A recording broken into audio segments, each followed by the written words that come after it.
Hello and welcome to the next video for our for your next gathering, circle gathering for conversation about the chapters you've read.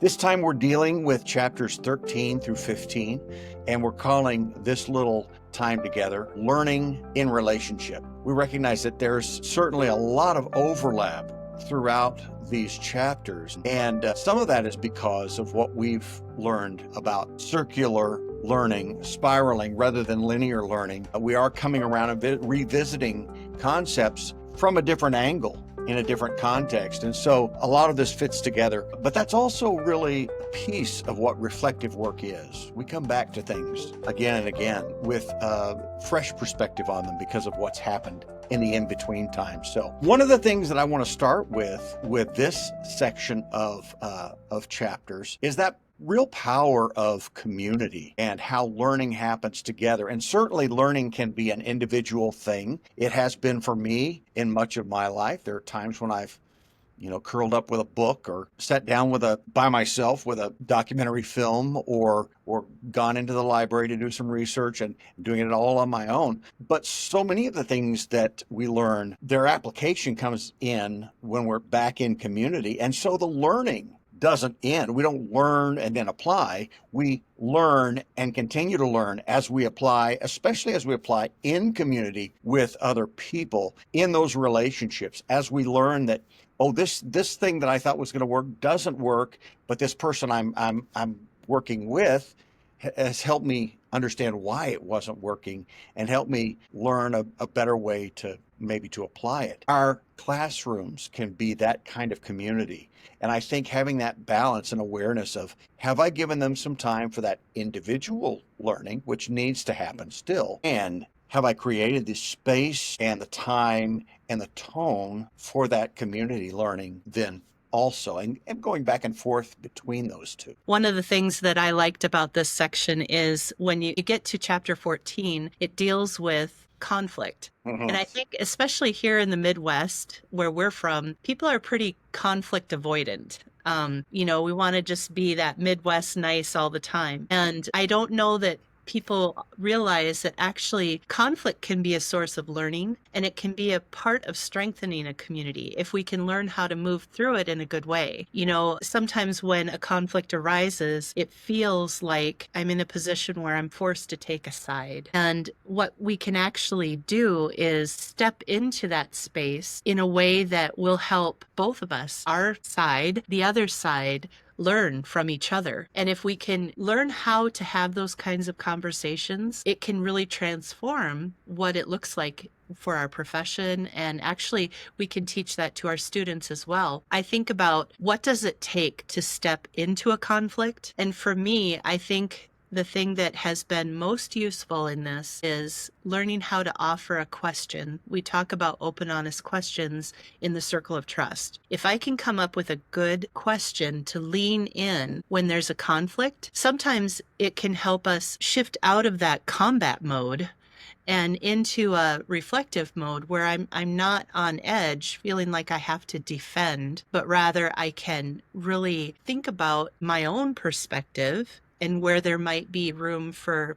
adjustment or change, and the others as well. And so I really like that that's a piece of this section, because it's something that I feel like we could spend more time practicing. Not that we want to be in conflict more often, but if we could do it in a good way more often, maybe. Well, modeling how we deal with conflict in a really positive way is great. And if I am able to see conflict as a learning opportunity, then it also minimizes my own anxiety. Right. If the little first hint of conflict causes my anxiety to go up as the teacher, I'm out of the game now. I'm not noticing anymore. I'm not being present. I'm just trying to stamp down the conflict, rather than looking for the learning that can happen in this. That is a piece of this next thing that I want to talk about, which is reflection, which is one of my favorite things to talk about, because reflection is where I do that sorting, where I say, what's happening now? What has happened in the past? What can I do with that? How can I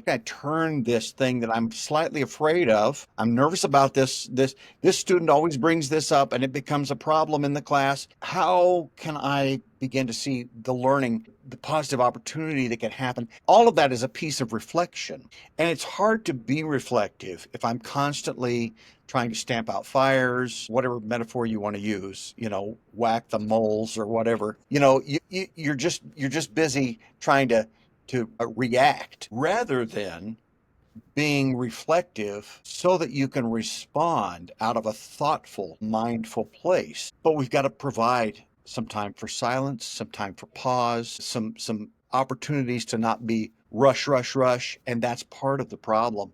Providing our students opportunities to be reflective gives them the chance to dive deeper into deeper levels of cognitive practice, and as well as connecting that with the emotions, which we've talked about before. So modeling it, using it as the tone setter, and making sure our learners have opportunities to be reflective. When I think about reflection, one of the things that comes to mind for me was going through that national board process. I did that early on in my teaching career, and it helped me figure out how to reflect.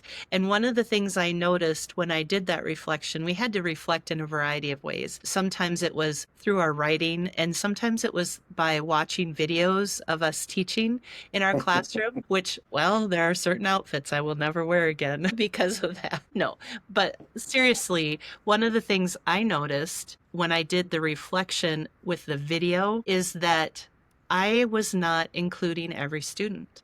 Mm. When I think about making sure there's space for voice and visibility for every child in the classroom. Now, I was elementary. I should, throughout my day, be able to see and have opportunities for every child to engage fully, maybe sharing something, maybe offering something in the class, seeing themselves as part of their educational experience. Yeah. And I discovered when I watched the video that I had kids that were kind of checked out. And it was hard to see. And when I think about that, when they aren't actively engaged and they don't feel like they have voice for whatever reason that might be, or they don't feel seen, it really impacts how they feel about their education. Yeah. That reflection piece is so incredibly important for that. In many ways, it's where we find our voice. It's where our students find their voice, and also it's a big piece, I think. And the chapter, one of the chapters mentions this, the self-care piece of that. Being reflective is a big piece of self-care, as long as I don't let my reflectiveness kind of crumble into that negative self-talk. That's not being reflective. Me beating myself up because I watched that video of myself and I looked so stupid, or my students were misbehaving and I should have been. That's not really reflection, but learning. Oh, I'm seeing this from a different perspective. That's something I missed before. That's something I can do something about. It goes back to the growth mindset as well. But all of that is something that we set up as the teacher, as the educator in the room. Because, when I first started, we go to college, we go to undergrad, we go to graduate school sometimes. We stuff our brains with all this knowledge. And I think I really thought when I first started teaching that I was the knowledge bearer, and that was my big role. And that's a really tough place to be, because you're going to be wrong some, you don't know everything, and it just feeds your ego to think that you do. And so shifting that into understanding, maybe what I am is more of a facilitator. Yeah, I know some things, and then there's a lot that I don't know, but my real job here is to create the right space, the right container in my classroom for these specific students, for great things, real learning to happen. Real authentic learning among a human community, not a bunch of robots, not a bunch of folks who are just checking off boxes, but a space where human beings can come together, learn from each other, and really grow into the people that they individually are and the community that they make when they're together. So it's helped me to learn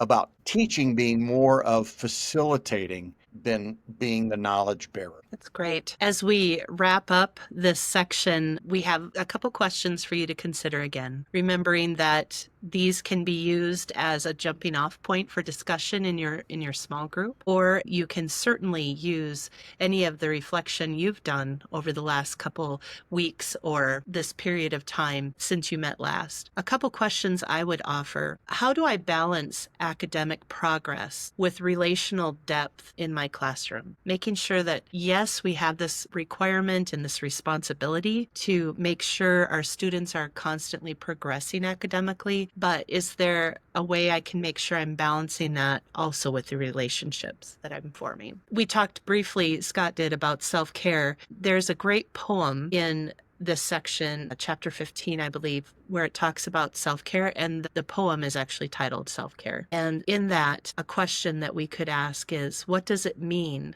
to reflect gently, not critically? I tend to be very critical of myself, so that's something I might have to work on. And then one more question, where can I create more space for shared insight, deeper listening, and mutual becoming? I love those. So I hope that these will offer you something to think about and talk about. And until next time, have a great time. Bye-bye.